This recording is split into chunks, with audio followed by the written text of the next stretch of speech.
Assalamualaikum dan salam sejahtera. Sinar PM 5 Jun bersama saya Hazam Mokhtar.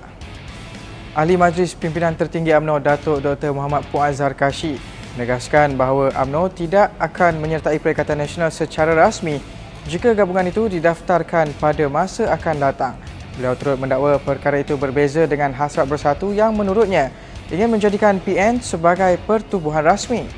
Dalam satu hantaran di Facebook hari ini, Puan juga mempersoalkan langkah seterusnya bagi Presiden Bersatu Tan Sri Muhyiddin Yassin apabila UMNO dikatakan tidak akan menandatangani persetujuan dalam mendaftarkan PN sebagai sebuah parti rasmi. Terdahulu, dua pemimpin tertinggi UMNO, Datuk Seri Ahmad Zahid Hamidi dan Datuk Seri Muhammad Hassan, pernah menyatakan bahawa UMNO hanya akan menyokong Perikatan Nasional di bawah pimpinan Tan Sri Muhyiddin Yassin sehingga pilihan raya umum ke-15 sahaja.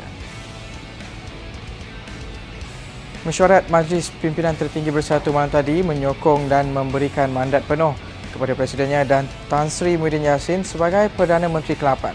Setiausaha Agungnya Datuk Seri Hamzah Zainuddin berkata, pelantikan Muhyiddin sebagai Perdana Menteri ke-8 mendapat perkenan yang di-Pertuan Agong berlandaskan perlembagaan negara. Menurutnya dalam mesyuarat itu, MPT mengiktiraf tugas yang digalas Muhyiddin sebagai pemangku pengerusi bersatu yang sah selaras dengan Fasal 16.9 Perlembagaan Bersatu selepas peletakan jawatan Tun Dr. Mahathir Mohamad sebagai pengerusi pada 24 Februari lalu. Dalam masa sama, mesyuarat tersebut juga mengesahkan keahlian Tun Dr. Mahathir Mohamad, Datuk Seri Mukhris Mahathir, Syed Saddiq Syed Abdul Rahman, Datuk Amiruddin Hamzah, Dr. Mazli Malik terhenti secara serta-merta menurut peruntukan Fasal 10.2.2 dan 10.2.3 Perlembagaan Bersatu dan tafsiran MPT berhubung terhentinya keahlian mereka adalah muktamad. Angkatan Muda Keadilan Kedah mendesak pihak berkuasa menyiasat kenyataan individu yang membuat ancaman bunuh terhadap Presiden PKR Datuk Seri Anwar Ibrahim. Ketua Penerangannya Muhammad Syauqi Mat Sahimi berkata pemilik akaun Facebook berkenaan telah membuat komen berunsur ugutan bunuh ketika Anwar mengadakan sesi siaran langsung di Facebook semalam. Muhammad Syauqi berkata siasatan perlu dilakukan kerana ugutan yang dilontarkan itu bukan isu remeh kerana ia melibatkan ugutan bunuh. Dalam pada itu, beliau berkata AMK Negeri turut menolak budaya politik samsing dan kotor untuk berterusan berlegar dalam negara ini. Timbalan Presiden Amanah Datuk Seri Salahuddin Ayub menafikan dakwaan pihak tertentu bahawa beliau bersama beberapa lagi pemimpin kanan parti itu akan menyertai Bersatu. Menurut anggota Parlimen Pulai dan Ahli Dewan Undangan Negeri Simpang Jeram itu, dakwaan tersebut adalah tindakan terdesak pihak tertentu yang tertekan dengan perkembangan terkini politik tanah air. Mengulas lanjut, Salahuddin mendakwa pihak Cyber Trooper Perikatan Nasional sangat tertekan dengan perkembangan terkini politik tanah air sehingga terdesak menyebarkan berita palsu tentang kononnya beliau dan beberapa pimpinan amanah akan menyertai Bersatu dalam masa yang terdekat.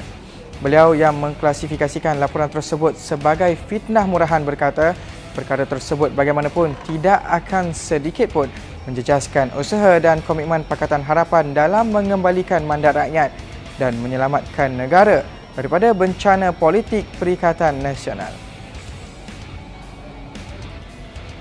Hasil autopsi yang dilakukan ke atas mayat George Floyd, seorang lelaki yang mati dalam tahanan polis Amerika Syarikat pada 25 Mei lalu, mendapati mangsa positif COVID-19.